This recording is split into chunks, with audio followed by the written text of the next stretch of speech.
A state of shock is not just what happens to us when something bad happens. It's what happens to us when we lose our narrative, when we lose our story, when we become disoriented.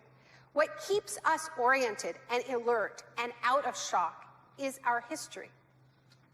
So a period of crisis like the one we're in is a very good time to think about history, to think about continuities, to think about roots. It's a good time to place ourselves in the longer human story of struggle.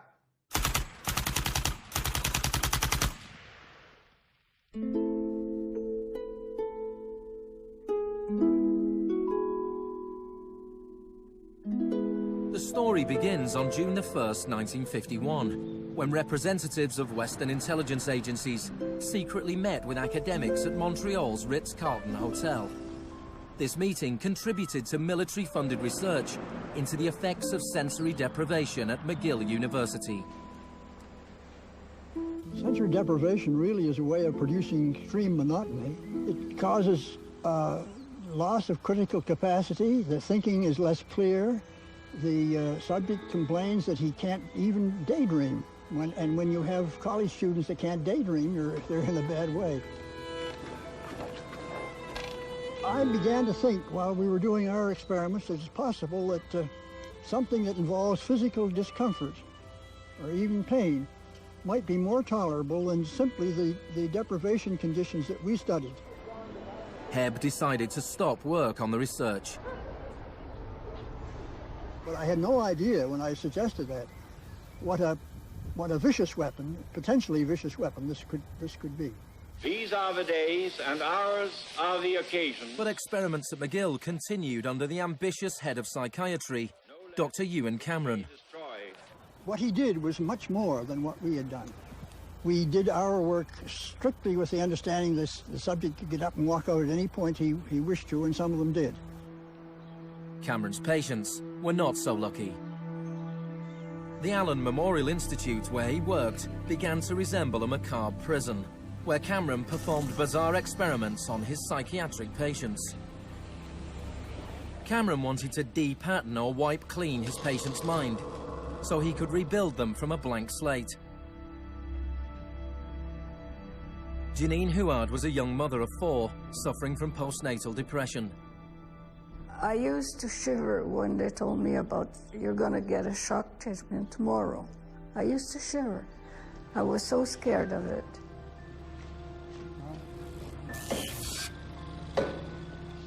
And I would wake up in another room, all mixed up and sad, and it used to make me very sad after. You're just like a zombie walking around. Cameron combined shock therapy with sleep therapy and the repeated playing of taped messages. It says, Janine, Janine, you are running away from your responsibility. You don't want to take care of your husband and children. All the time, the same thing. It sounds like you were being interrogated. Yes, interrogation, but for what purpose? It wasn't long before the CIA put Cameron's research into practice. Many of his techniques appear in the agency's Kubark Counterintelligence Interrogation Manual. These words are from the manual. It's a fundamental hypothesis of this handbook that these techniques are in essence methods of inducing regression of the personality. There is an interval, which may be extremely brief, of suspended animation, a kind of psychological shock or paralysis. Experienced interrogators recognize this effect when it appears and know that at this moment the source is far more open to suggestion, far likelier to comply than he was just before he experienced the shock.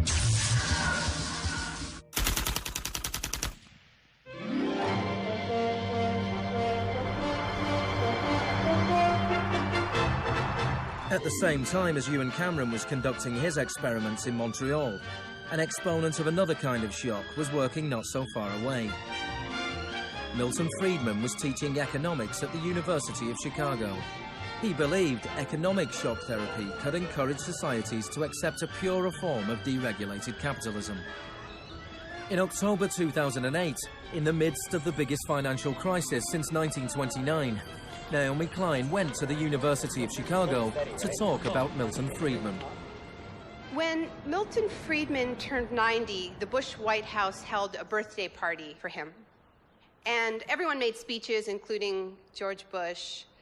But there was a really good speech that was given by Donald Rumsfeld. My favorite quote in that speech from Rumsfeld is this. He said, "Milton is the embodiment of the truth that ideas have consequences." What I want to argue here is that the economic chaos that we're seeing right now on Wall Street and on Main Street and in Washington stems from many factors, of course, but among them are the ideas of Milton Friedman. The Wall Street crash of 1929 led to the Depression of the 30s.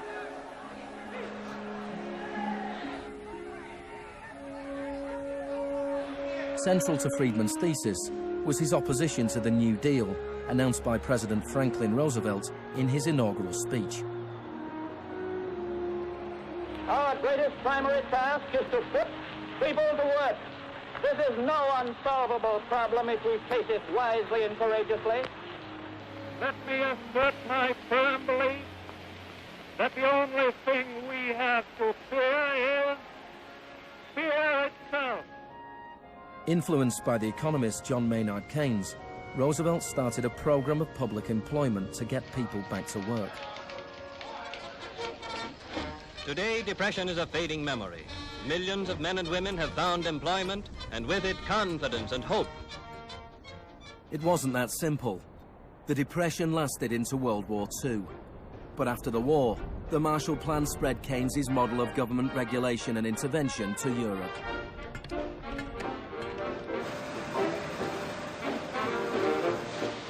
His principles were widely accepted, but not in the economics department of the University of Chicago. Milton Friedman from this university waged a war against the New Deal. Friedman was a member of a group called the Mont Pelerin Society, led by the Austrian economist Friedrich von Hayek. They believed that if governments stopped providing services and stopped regulating markets, the economy would correct itself. In the 50s, they were seen as cranks, but over the last 30 years, their ideas have become the dominant economic doctrine. The thesis of the shock doctrine is that we've been sold a fairy tale about how these radical policies have swept the globe. That they haven't swept the globe on the backs of freedom and democracy, but they have needed shocks, they have needed crises, they have needed states of emergencies. Milton Friedman understood the utility of crisis. Only a crisis, actual or perceived, produces real change. When that crisis occurs, the actions that are taken depend on the ideas that are lying around.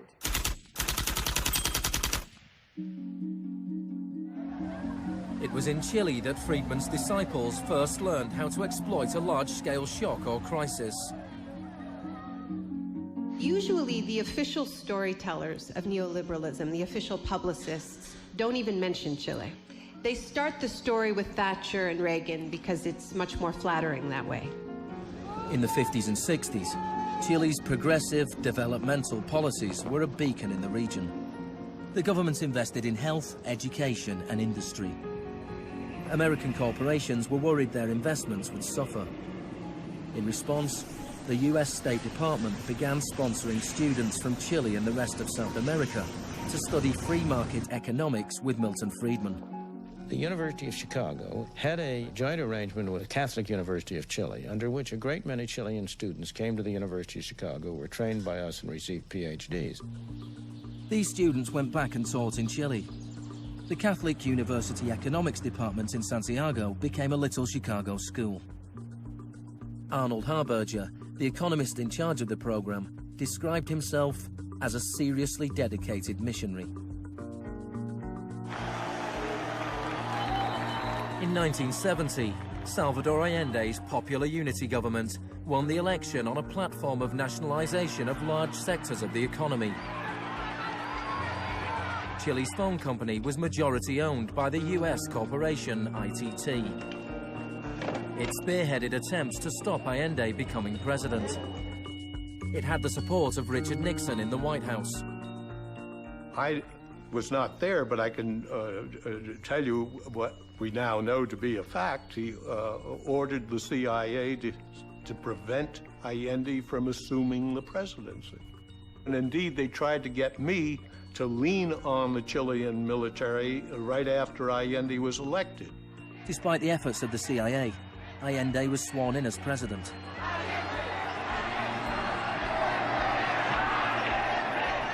Richard Nixon ordered the CIA director to make the economy scream. Señor Nixon es presidente de Estados Unidos y yo soy presidente de Chile. Yo no tendré un término despectivo contra el señor Nixon mientras el señor Nixon respete al presidente de Chile. Preparations began for the military coup. The Chilean Chicago boys started work on a 500-page economic blueprint called the BRIC. With US funding, everything was done to destabilize the economy. Truck drivers went on strike, bringing factories and shops to a standstill. There was a failed coup attempt on June the 29th, 1973.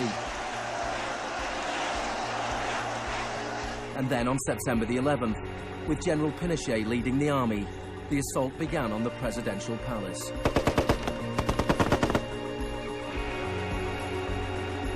Chile had enjoyed 41 years of uninterrupted, peaceful democratic rule.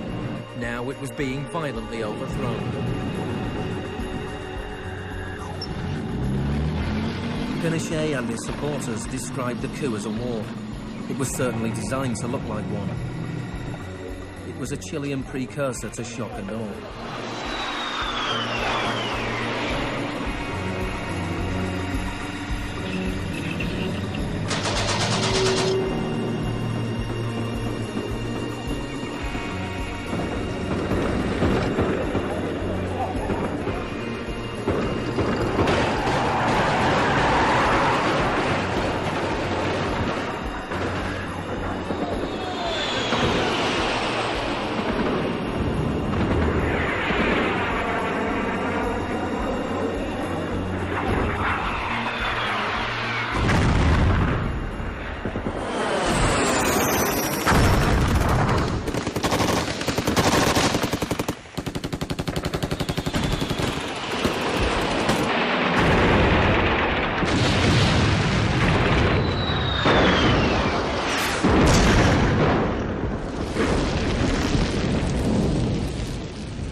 Fuerzas Armadas y de Orden, solo bajo la inspiración patriótica de sacar al país del caos que en forma aguda lo estaba precipitando el gobierno marxista de Salvador Allende. The Chicago boys delivered their economic blueprint, the BRIC, to Pinochet.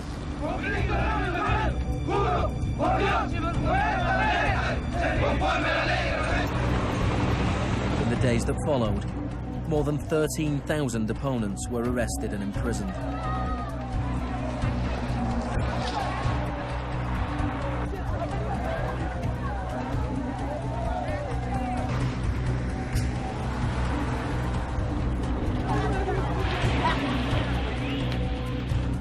Thousands of prisoners were held in the National Stadium. Many were tortured. Chile became notorious around the world. ¿Cuántas personas?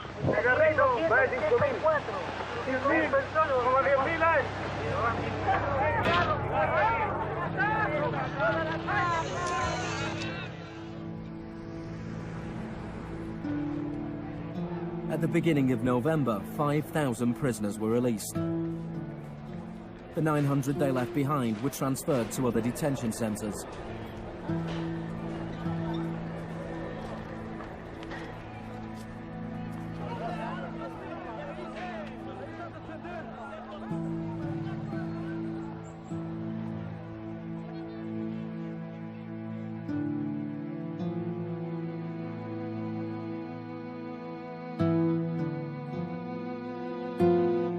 Less than a month later, FIFA allowed Chile to play a World Cup qualifier in the very same stadium. Their opponents, the Soviet Union, refused to play there, so Chile were allowed to score into an open goal and went through to the 1974 World Cup finals.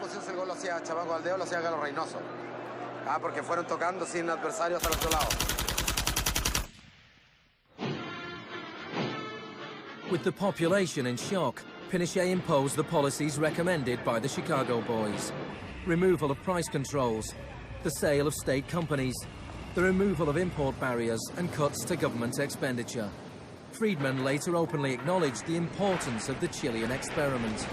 Here was the first case in which you had a movement toward communism, which was replaced by a movement toward free markets. It didn't work. A year later, inflation was 375% per year, the highest in the world. So in March 1975, Arnold Harberger and Milton Friedman flew into Santiago. He used a phrase that had never before been used in a real-world economic crisis. He called for shock treatment. He said that he was like a doctor that was going to help a country that was suffering an epidemic, and he was simply prescribing the medicine. Friedman wrote that General Pinochet was sympathetically attracted to the idea of a shock treatment, but was clearly distressed at the temporary unemployment it might cause.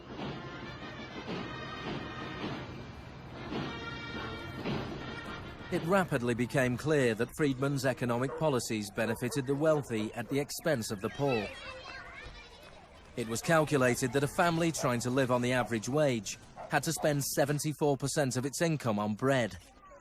Items such as bus fares or milk became luxuries, and Pinochet got rid of free milk in school, a move that echoed the controversial policy of the young education minister in Britain, who would later become his friend.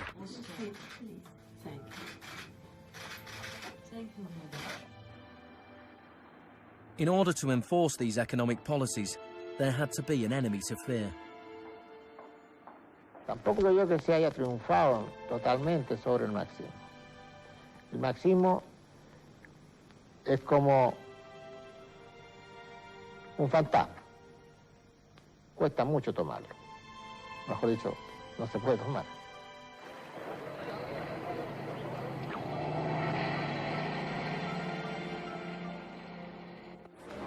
Friedman and Harberger argued that free market economics went hand in hand with freedom and democracy. But in Chile, where their ideas were being implemented within the context of a military dictatorship, the opposite was true. Many in Latin America saw a direct connection between the economic shocks that impoverished millions of people and the epidemic of torture inflicted on those who believed in a different kind of society.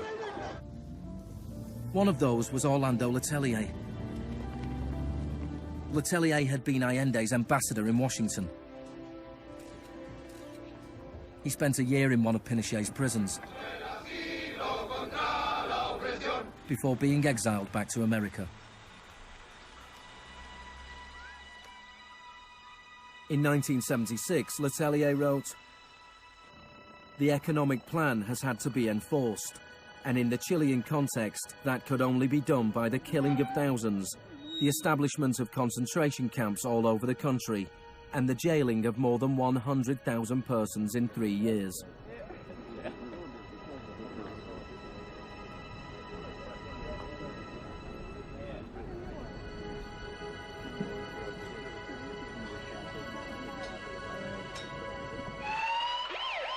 Less than a month later, Letelier was killed by a car bomb. Good evening. A powerful bomb today tore through a car as it was driving along Washington's usually quiet Embassy Row. The Chilean was Orlando Letelier, who also had been foreign minister during the last months of the late Salvador Allende's Marxist regime. Richard Roth reports. Michael Townley, a member of Pinochet's secret police, was behind the bombing. He'd entered the US on a false passport with the knowledge of the CIA. Michael, buenas noches. Buenas noches, Pablo. La opinión del Poder Judicial chileno, ¿hay confianza en él?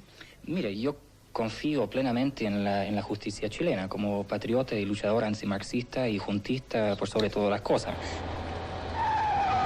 Despite his confidence, Townley was extradited to the US and convicted of Letelier's murder. Pinochet ruled Chile as a military dictator for 17 years, but in a frank interview, Harberger remained in denial. You cannot have a repressive government for long within a genuinely free economic system. In the same year as Orlando Letelier's murder, Milton Friedman was awarded the Nobel Prize for Economics. You know, you people have such a distorted idea of what went on. Let me tell you some facts. Number one, I was offered 2 honorary degrees by universities in Chile before I went down. I refused to take them because those universities were being supported in part by public funds, and I did not want to appear in any way to provide any support to the political system in Chile. I'm not a representative of Chile. I'm not an advisor to Chile. I have no commitments to the government of Chile.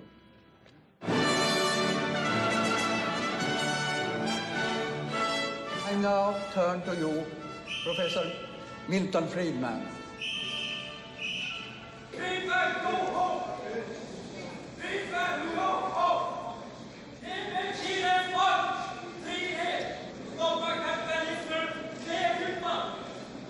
I am very sorry for this incident. It could have been worse.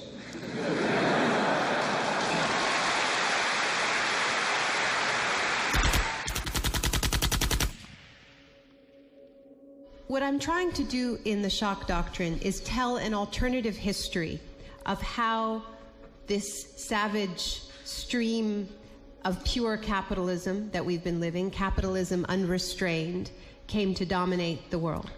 Chile wasn't the only country in South America to adopt Chicago school policies. Friedman's disciples held key positions in Brazil and advised the government of Uruguay. Then on March the 24th, 1976, a military coup overturned the government of Isabel Perón in Argentina. A junta of 3 generals took over the country, led by General Videla. Chicago boys landed key economic posts in the military government. They seized the opportunity for major economic and social re-engineering. And within a year of the coup, wages lost 40% of their value, factories closed, poverty spiraled. Just as in Chile, people had to be terrorized into accepting these economic policies. Videla learned from Pinochet's experience. He adopted the tactic of disappearing people. Striking a balance between public and private horror, disappearances were often carried out in broad daylight, but could always be denied.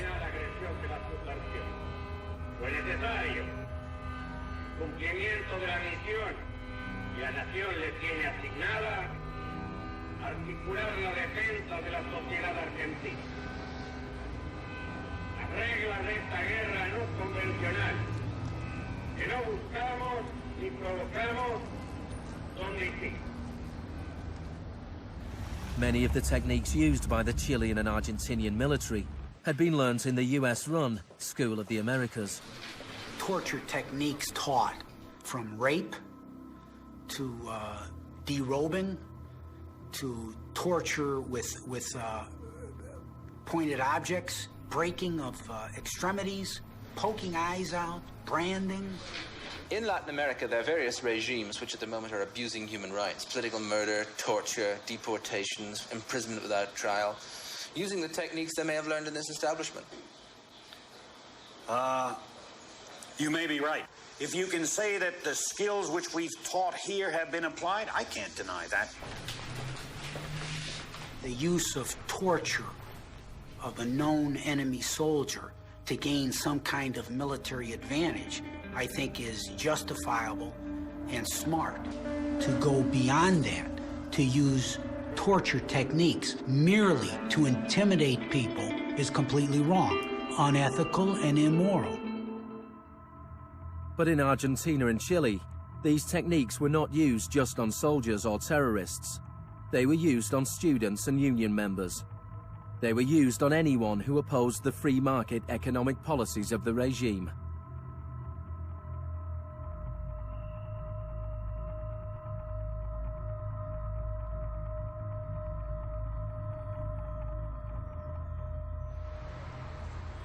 In 1978, the Argentine junta hosted the World Cup. The final was played in the stadium less than a mile away from the biggest detention camp in the country, where thousands of prisoners were held in torture chambers. Decir que con los goles, con el grito de gol, se tapaba la voz de los secuestrados, los gritos de los secuestrados era una realidad.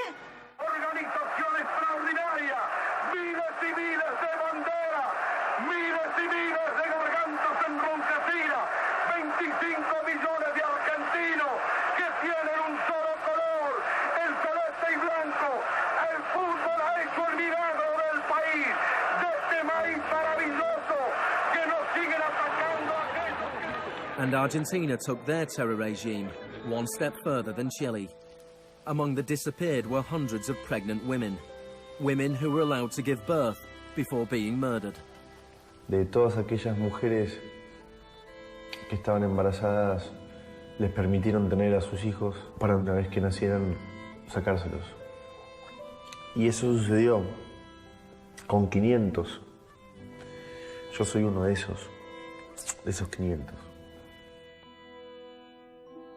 Those children, many of whom were raised by families connected to the military, were a powerful reminder of the junta's project to re-engineer an entire society.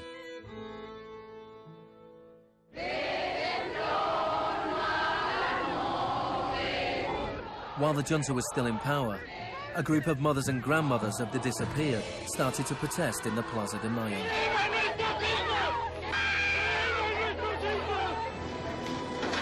They turned detective, searching for the disappeared children. After the junta collapsed, some were found and reunited with their families. Occasionally they found remains. Mostly they found nothing.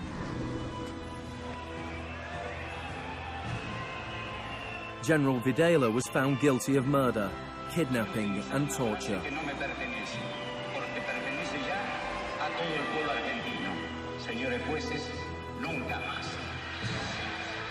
He was sentenced to life in prison.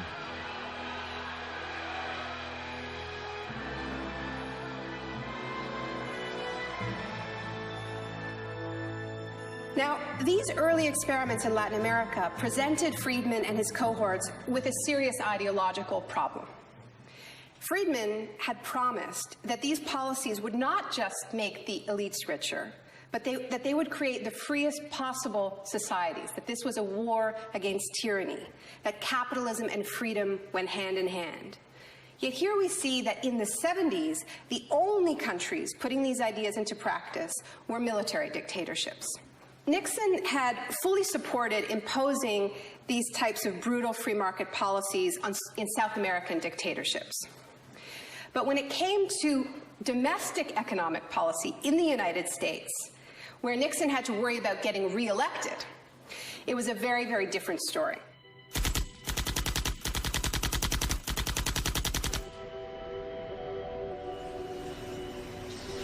Friedman enjoyed a friendly relationship with Nixon.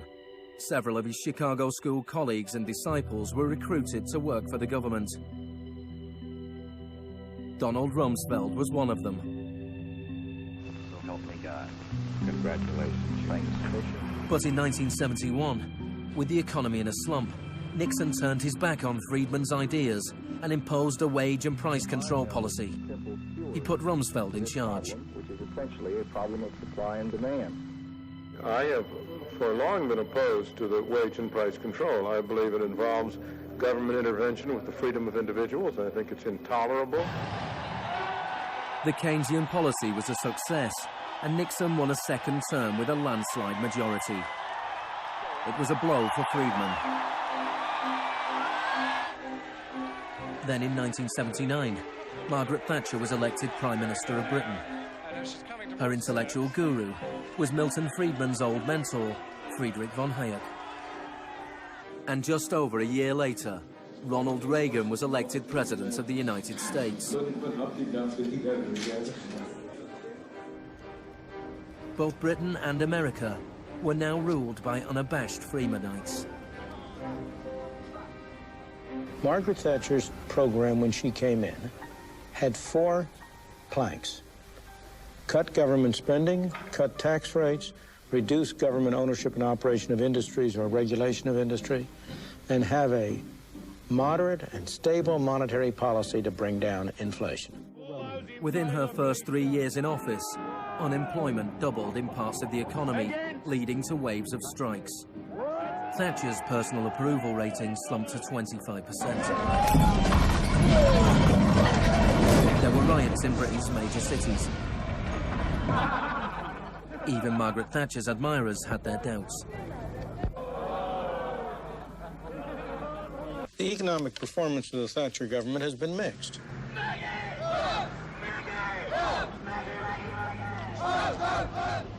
To those waiting with bated breath for that favorite media catchphrase, the U-turn, I have only one thing to say. U-turn if you want to. The ladies not for turning. Friedrich von Hayek urged Thatcher to copy Pinochet's economic shock therapy policies. Thatcher replied, "In Britain, with our democratic institutions and with the need for a high degree of consent, some of the measures adopted in Chile are quite unacceptable." Thatcher's profound unpopularity seemed to be proving once again that free market fundamentalism was simply too unpopular, too directly harmful to too many people to survive in a democratic state where governing requires getting the consent of the governed, unlike a military dictatorship. What pulled Thatcher back from the abyss and ultimately saved the project was a crisis. Indeed, it was the ultimate crisis. It was a war. We are here because for the first time for many years, British sovereign territory has been invaded by a foreign power. The government has now decided that a large task force will sail as soon as all preparations are complete. HMS Invincible will be in the lead. Most people in Britain had never even heard of the Falklands. But when Argentina invaded the small group of islands thousands of miles away in the South Atlantic, Thatcher seized her opportunity to prove her credentials as the Iron Lady. Gentlemen, I've just heard that the white flag is flying over Stanley. The war was over in less than 3 months. As the troops returned to Britain, a wave of patriotic celebrations swept the country. Thatcher won the 1983 elections with a massive majority. She could now push through a form of the economic shock therapy witnessed in Chile.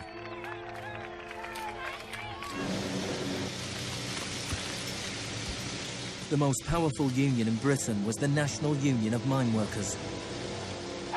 When the National Coal Board tried to close pits down, the miners went on strike. Parts of central London are brought to a halt as thousands of miners and sympathizers march through the city in support of the miners' strike. It's Britain's longest and most bitter since 1926, and the most expensive ever. The strike lasted almost a year. Thatcher used every means at her disposal to destroy the union.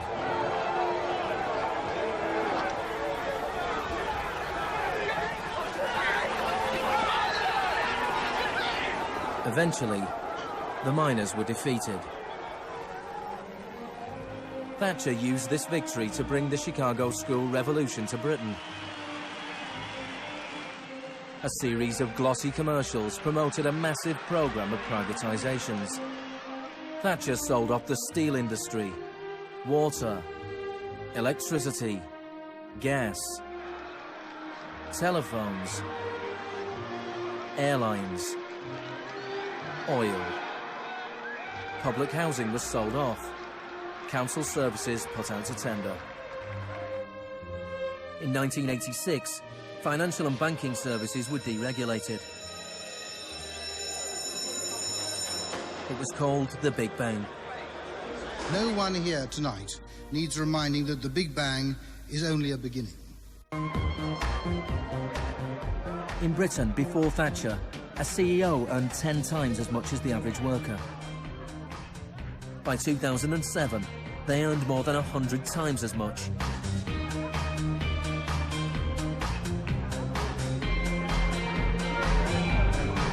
In the US, before Reagan, CEOs earned 43 times as much as the average worker. By 2005, they earned more than 400 times as much. Friedman openly acknowledged the importance of Thatcher and Reagan in the spreading of Chicago school policies around the world. The coincidence of Thatcher and Reagan having been in office at the same time was enormously important for the public acceptance worldwide of a different approach to economic and monetary policy. Thank you very much. What I'm describing now is a plan and a hope for the long term. The march of freedom and democracy, which will leave Marxism, Leninism on the ash heap of history as it has left other tyrannies which stifle the freedom and muzzle the self-expression of the people.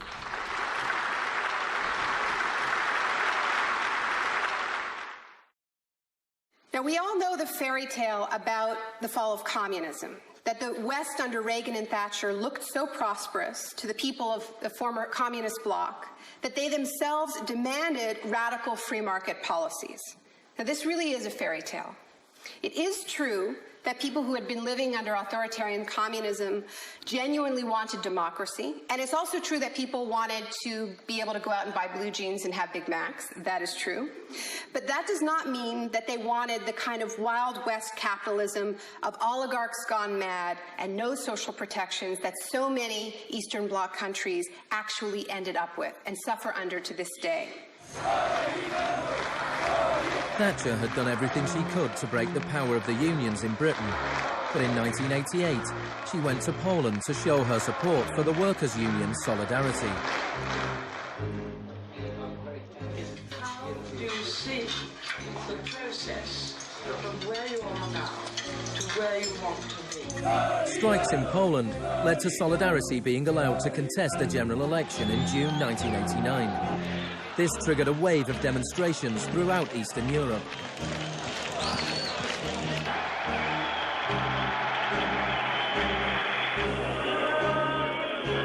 In the past, the Soviet Union had used military force to crush democratic movements. But the Soviet Union had a new type of leader, Mikhail Gorbachev, who was committed to glasnost and perestroika. He talked about a third way, a gradual transition to Scandinavian-style social democracy, something between free market capitalism and communism. Gorbachev charmed the public and politicians of the West. He's a bold, a determined and courageous leader. Gorbachev stood and watched as one by one the old communist regimes collapsed.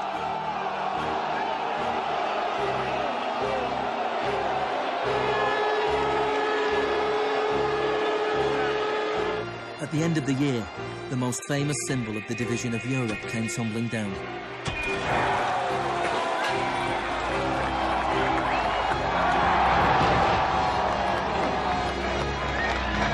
For Friedman and the Chicago boys, a whole new world opened up. In the Soviet Union, Gorbachev was hoping to gradually reform the Russian economy. In 1991, Gorbachev was invited to the G7 summit in London. He was hoping for financial support for his gradual economic reforms. Instead, he was told that unless he embraced radical shock therapy, there would be no aid at all. Thank you, Mr. President. That's not a little close. The next month, there was a coup attempt against him. A group of Communist Party hardliners placed Gorbachev under house arrest in his holiday home in the Crimea.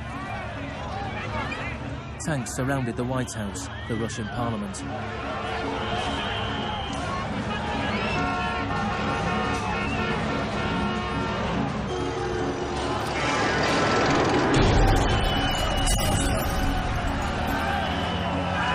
Amid the chaos of street clashes, it was obvious that to reinforce their position, the hardliners would have to resort to violence. Such action between the people and the security forces has not been seen since the early days of the Russian Revolution. By dawn this morning, amid a sea of debris, it was becoming clear that the coup was disintegrating. The Russian parliament building was unscathed. The military had not made their move. Inside, Boris Yeltsin was more powerful than ever.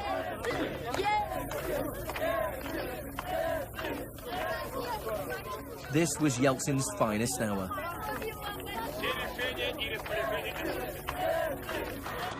Gorbachev was released and he returned to Moscow, but he had lost much of his power.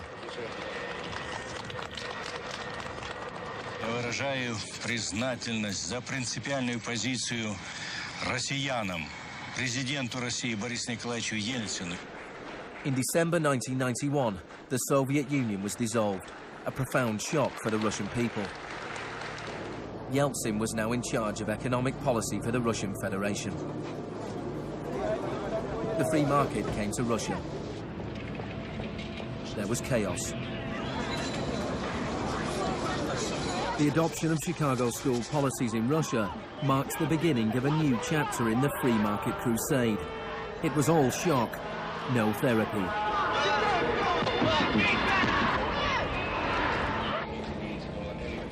Despite the public efforts to promote popular capitalism, the reality was a small handful of businessmen made vast fortunes. State industries were sold off at bargain basement prices. The Russian press dubbed Yeltsin's advisors the Chicago Boys.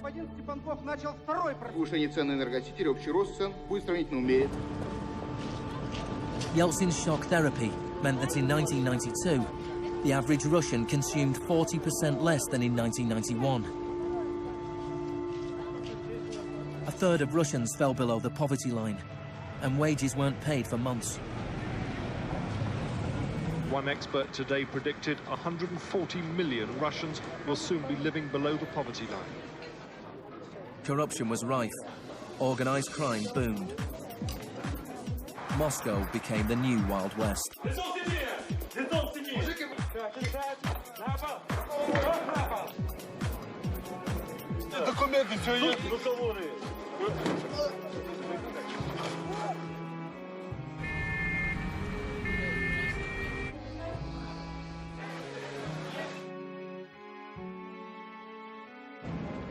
The majority of Russians opposed the Chicago Boys' radical vision for their country. In March 1993, Parliament made a crucial decision. It voted to repeal the special powers it had given to Yeltsin. Yeltsin declared a state of emergency.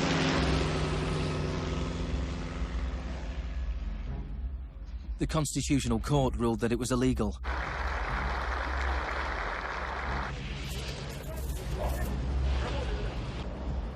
On September 21st, Yeltsin took the Pinochet option and dissolved Parliament.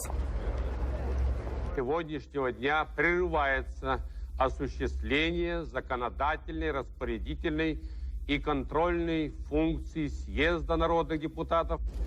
The West threw its weight behind Yeltsin. We feel that Boris Yeltsin is the best hope for democracy in Russia. 2 days later, Parliament voted to impeach Yeltsin by 636 votes to 2. Thousands of supporters of the Parliament gathered outside the White House and marched on the television station.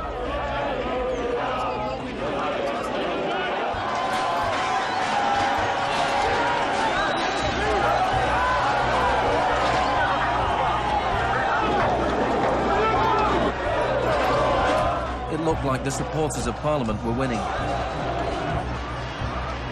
Yeltsin flew back to Moscow from his holiday home.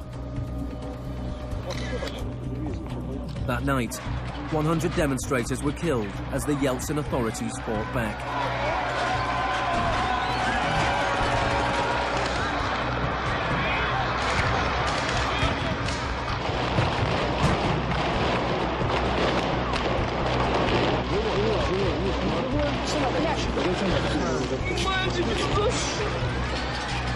On the 4th of October, he ordered troops to storm the White House, shelling the very building he had defended 2 years earlier. Они убийцы, ты понимаешь или нет?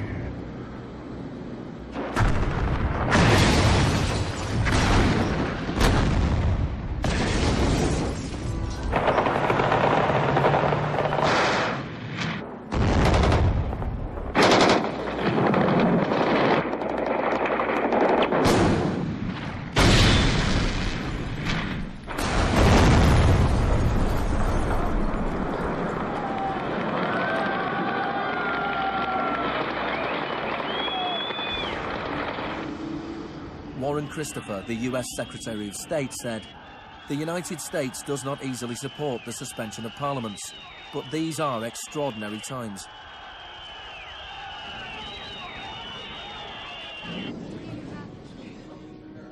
Yeltsin now had absolute power. With the advice of his Chicago boys, he ruled through a form of crony capitalism. Even more state industries were sold off, creating a new class of billionaire businessmen with huge political influence, the oligarchs.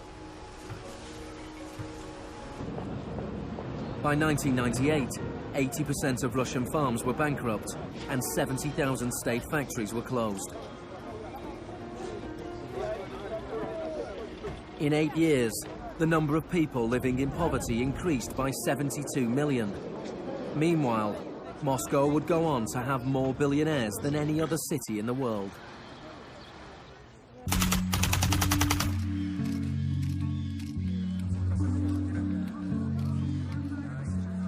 Good afternoon. Thank you for coming. Today it is my honor to announce that I'm submitting the name of Donald Rumsfeld to be Secretary of Defense. I look forward to serving our country again. Rumsfeld had been Secretary of Defense before under Gerald Ford. Then, the enemy we were supposed to fear was the Soviet Union. I'm not saying with certainty that the Russians are coming. I'm saying the trends are here. I'm not saying the Russians are 10 feet tall. I'm saying they used to be 5'3". They're now 5'9.5", and they're growing. Now there was a new enemy closer to home. On September the 10th, 2001, Rumsfeld made a speech laying out his plans to privatize much of the US military. Milton Friedman would have been proud.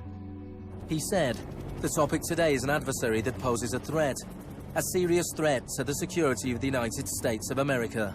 This adversary is one of the world's last bastions of central planning. It governs by dictating 5-year plans. Perhaps this adversary sounds like the former Soviet Union, but that enemy is gone. This adversary is closer to home. It's the Pentagon bureaucracy. Today, we declare war on bureaucracy." The next day, American Airlines Flight 77 crashed into the Pentagon, killing 184 people.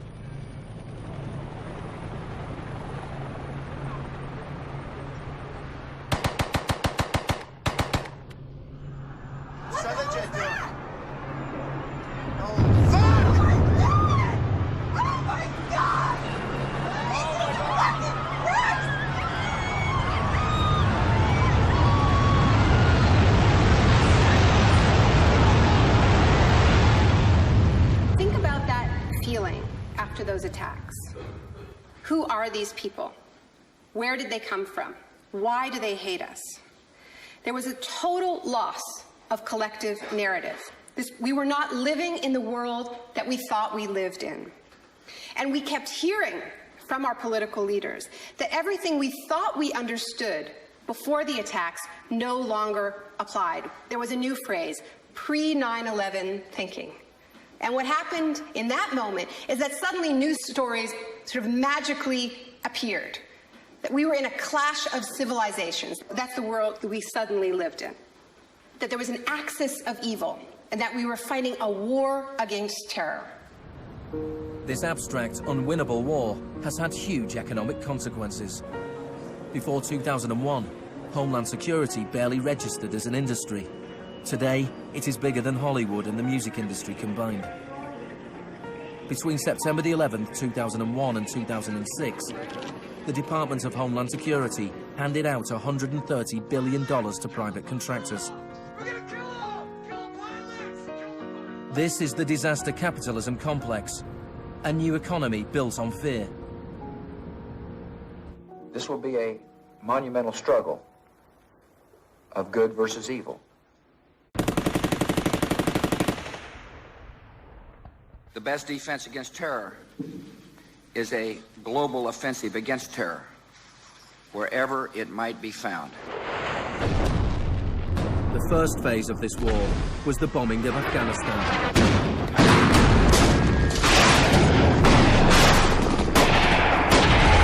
The Taliban government was quickly overthrown.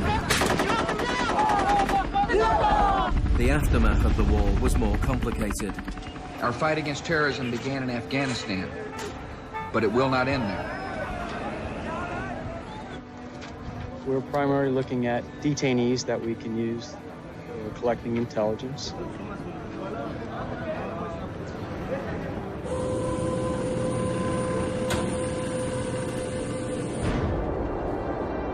Guantanamo was the first time that the techniques of the Kubark Manual were explicitly and publicly being used by American forces, officially sanctioned in the White House and openly broadcast on television around the world.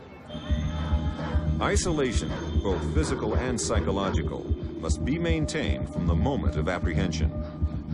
The capacity for resistance is diminished by disorientation.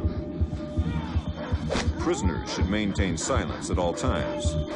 They should never be allowed to speak to each other. 3 of the prisoners were Asif Iqbal, Ruhal Ahmed and Shafiq Rasool from Tipton in England. They spent more than 2 years in Guantanamo before being released without charge.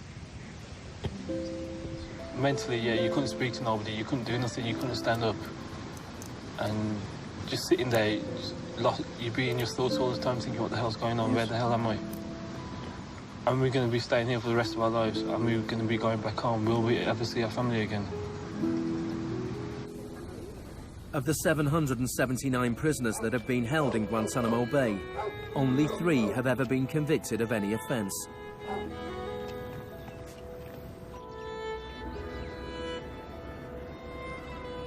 Well, the only thing I know for certain is that these are bad people. It was a message to the whole world, and the message was clear. It was, this is what happens to you if you get in our way. The war on terror is not about one man, and it is not about one country. There were many justifications given for the invasion of Iraq. But if the US had really wanted to attack a country where the leaders of Al-Qaeda were thought to be hiding, which had nuclear weapons and was selling nuclear technology to other countries, then Pakistan would have been the obvious choice. It had close connections to the Taliban and was being run by a military dictator. Instead, George Bush chose to target Iraq, a country with the 3rd largest oil reserves in the world.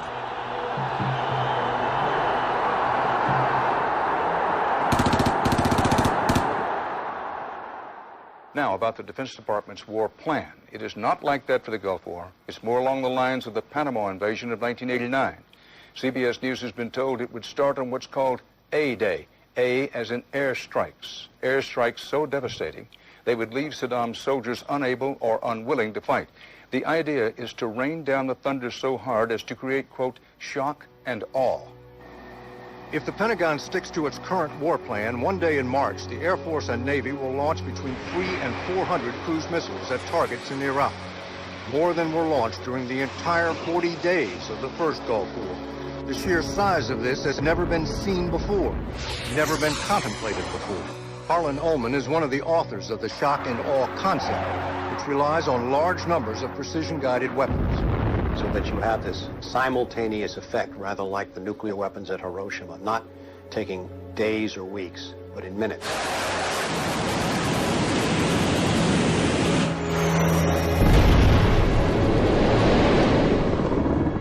You also take the city down. By that I mean you get rid of their power, their water, and you begin this relentless campaign to wear them down so that 2, 3, 4, 5 days they are physically, emotionally, and psychologically exhausted.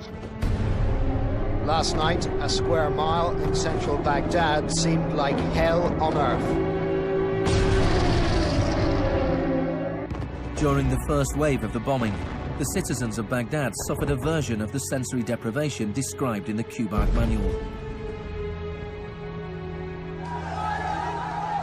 In the chaos that followed the overthrow of Saddam Hussein, the US did little to stop the looting. Some US officials even thought it gave them a head start on dismantling the Iraqi state. John Agresto, Director of Higher Education Reconstruction, said he saw the looting of schools as the opportunity for a clean start. In fact, before sanctions, Iraq had the best education system in the region. 89% of Iraqis were literate. By contrast, in New Mexico, John Agresto's home state, 46% of the population were functionally illiterate. In Iraq, you had three distinct forms of shock that were all working together and reinforcing each other. You had the shock of the war, which was immediately followed by economic shock therapy imposed under Paul Bremer. And as resistance to that economic transformation, that very rapid economic shock grew, you had the shock of enforcement, including torture. Three different kinds of shock.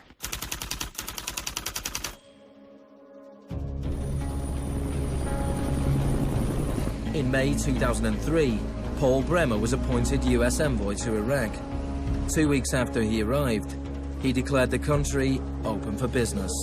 We considered that the coalition had very broad authorities to determine the direction of the Iraqi economy. Bremer knew little of Iraq, but he knew about disaster capitalism. He had launched crisis consulting practice at the start of the Homeland Security boom. Today is a very important day in Baghdad. Bremer spent the first 4 months passing classic Chicago school laws. Rumsfeld described Iraq as having some of the most enlightened and inviting tax and investment laws in the free world. One of the first acts of Bremer was to fire 500,000 state workers. This was partly an act of debartification, but slashing governments was also vintage Friedman. Money was promised for reconstruction. Our investment in the future of Afghanistan and Iraq is the greatest commitment of its kind since the Marshall Plan. But in fact, it was just the opposite. Whereas the Marshall Plan was intended to boost European industries, US aid money in Iraq was spent on US corporations. If work came to Iraqis, it came at the bottom of a series of subcontractors. Creative associates received contracts worth $100 million to draft the curriculum and print new textbooks for the education system.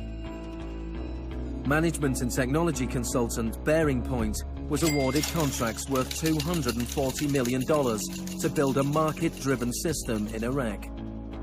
North Carolina-based RTI received contracts worth $466 million to advise on bringing democracy to Iraq.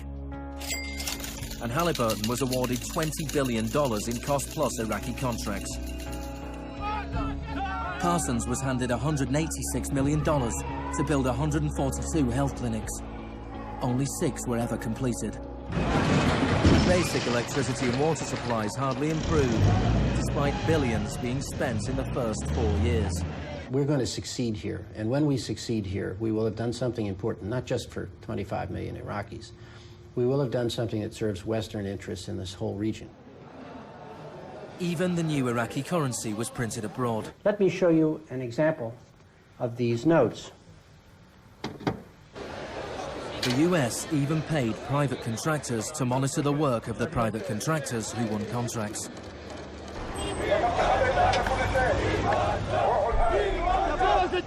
I was in Baghdad in 2004, and this is the period when bombs started to go off regularly in Baghdad. In fact, the night that I arrived, a bomb went off very near our hotel. But what was really striking to me in this period was that despite the violence and despite the chaos, the next day, Iraqis were out in the streets protesting. 19 killed and 100 injured in Najaf. And what they were demanding at this time was elections, the right to actually have a say in what the post-Saddam era would look like. Now, in the early days of the occupation, the protests were peaceful, but as time went on, and the protests didn't have an effect, more and more Iraqis joined the armed resistance.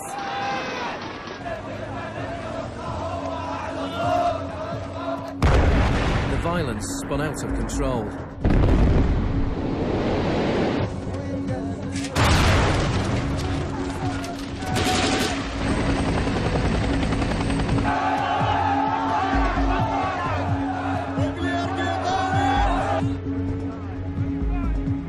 As in South America 3 decades earlier, bodies were often dumped by the roadside as a warning to others.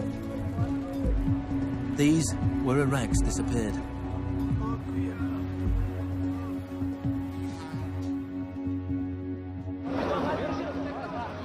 Extremely aggressive measures were needed to suppress the opposition.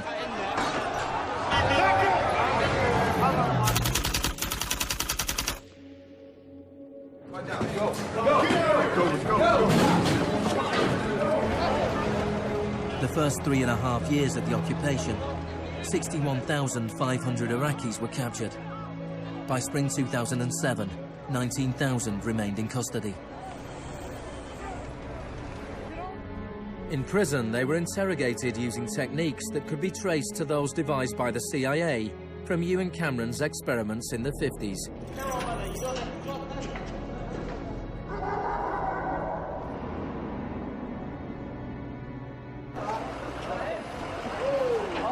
According to the Red Cross, US military officials admitted that between 70 and 90% of arrests in Iraq were mistakes.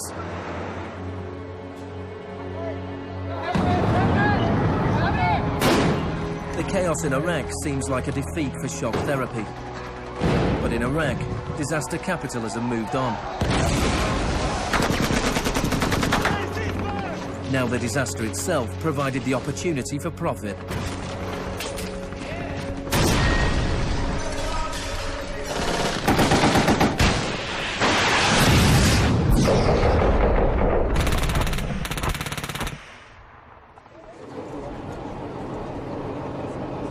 US military spending has almost doubled since 2001, nearing $700 billion per year. As long ago as 1961, President Eisenhower, not a noted liberal, warned of the danger of a too powerful military. Now, this conjunction of an immense military establishment and a large arms industry is new in the American experience. We must guard against the acquisition of unwarranted influence, whether sought or unsought, by the military-industrial complex. We must never let the weight of this combination endanger our liberties or democratic processes. The war in Iraq is the most privatized war in modern history. The Green Zone in Baghdad is an extreme version of what is happening around the world. A privatized, secure world protected from the chaos outside.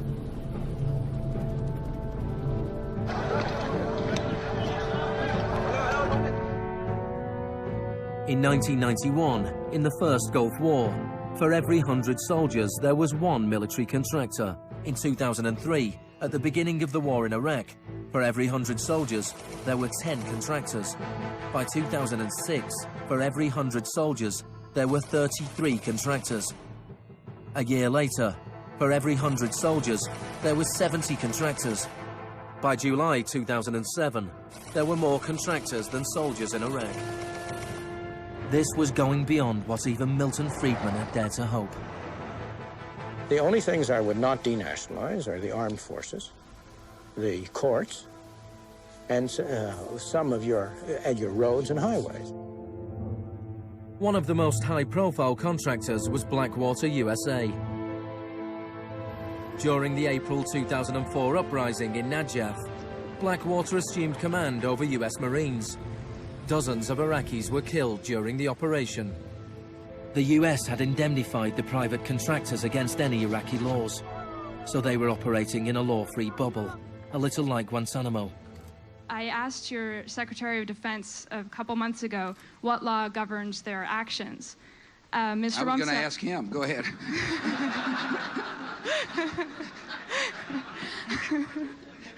Help. Well, I was hoping... Just as Cameron's shock therapy left his patients confused and broken, so the multiple shocks inflicted on Iraq reduced the country to a lawless, violent, sectarian mess. By the time of Saddam Hussein's execution in 2006, 1,000 Iraqis were being killed each week.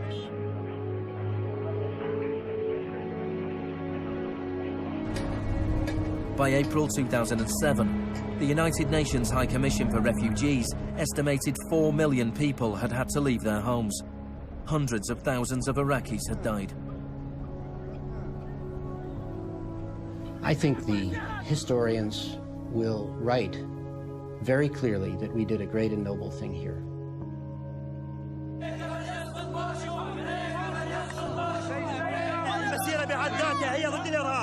ضد الإرهاب الأمريكي، لأن الأمريكان يقتلون النساء ويعتقلون النساء ويقتلون الأطفال ويهينون الشيوخ ويقتلون الشباب. أمريكا بحق هي الإرهاب.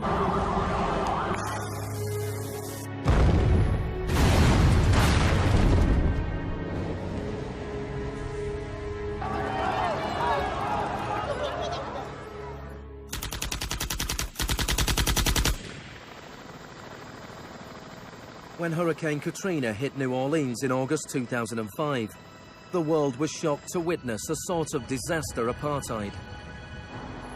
The economically secure drove out of town, while tens of thousands of the vulnerable were stranded with little or no help from the state. I went to New Orleans while the city was still underwater.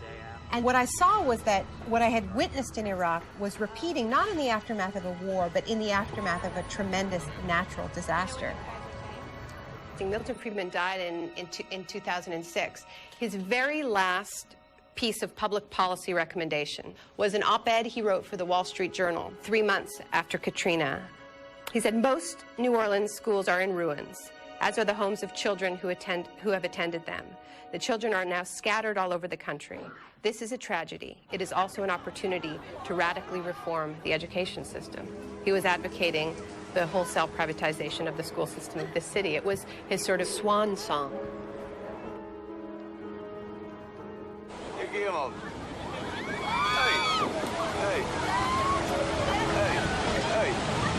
I'd witnessed a similar process in Sri Lanka in the aftermath of the 2004 tsunami.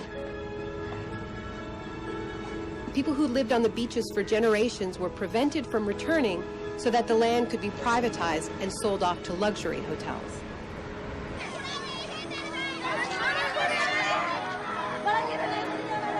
And this is exactly what I mean by the shock doctrine, the systematic raiding of the public sphere in the aftermath of a disaster. When people are too focused on the emergency, on their daily concerns, to protect their interests.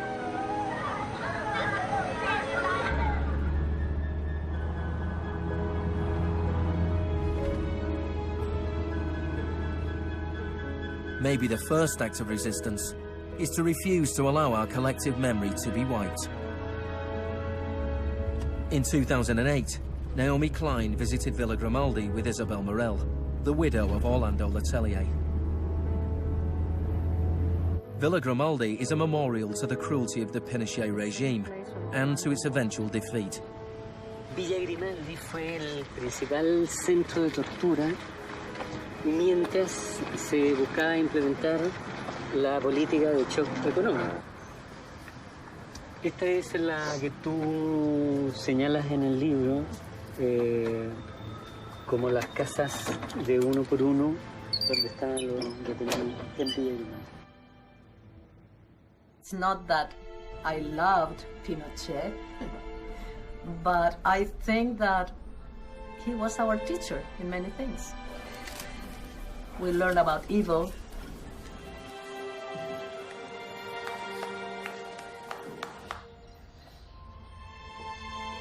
In 1998, Pinochet was arrested while he was in London. His old ally, Margaret Thatcher, stood by his side. I know how much we owe to you.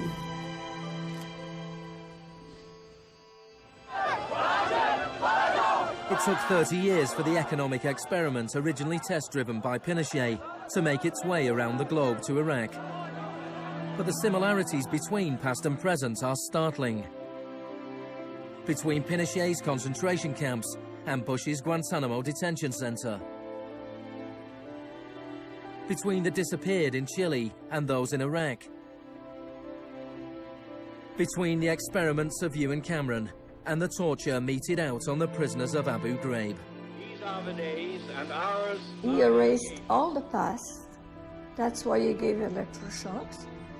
All the past from the patient, and he would implant some new ideas.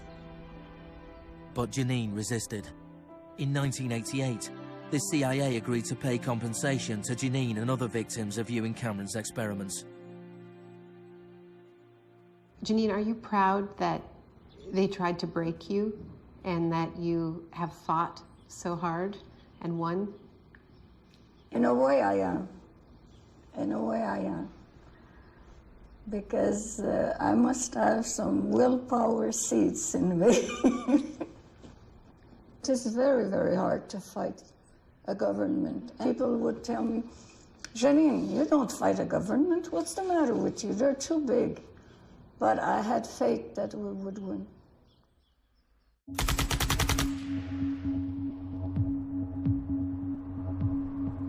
It is in the nature of unregulated markets to be volatile. Bubbles are allowed to inflate, and then, inevitably, they burst.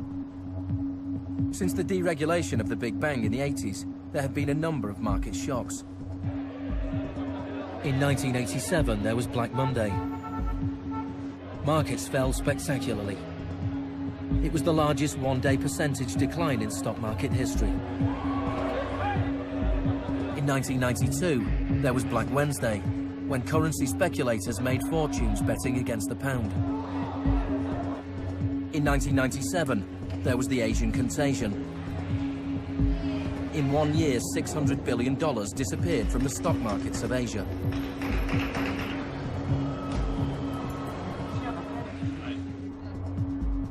And then, in September 2008, the financial markets imploded. The market is not functioning properly.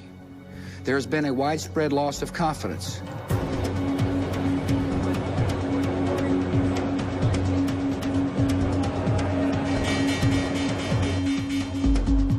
On September the 15th, Lehman Brothers filed for Chapter 11 bankruptcy protection. Yet only 1 week later, it was announced that workers at their New York office would share $2.5 billion in bonuses.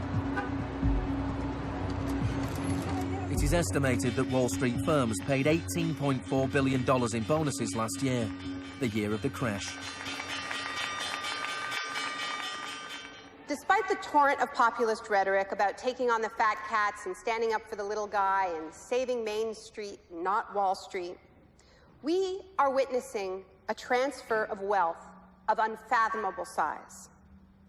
It is a transfer of wealth from public hands, from the hands of government, collected from regular people in the form of taxes, into the hands of the wealthiest corporations and individuals in the world. Needless to say, the very individuals and corporations that created this crisis. We are in the midst of a once-in-a-century credit tsunami. I found a flaw. I don't know how significant or permanent it is, but I've been very distressed by that fact.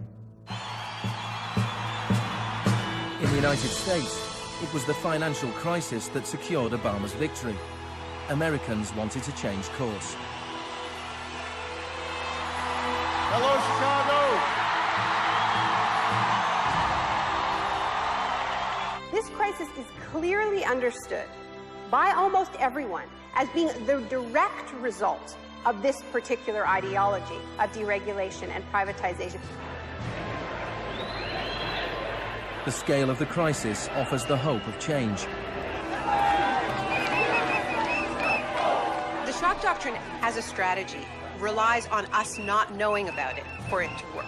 And what I find most hopeful about the current economic crisis is that this tactic is getting tired, because that element of surprise is no longer there. We're on to them, and it's not working.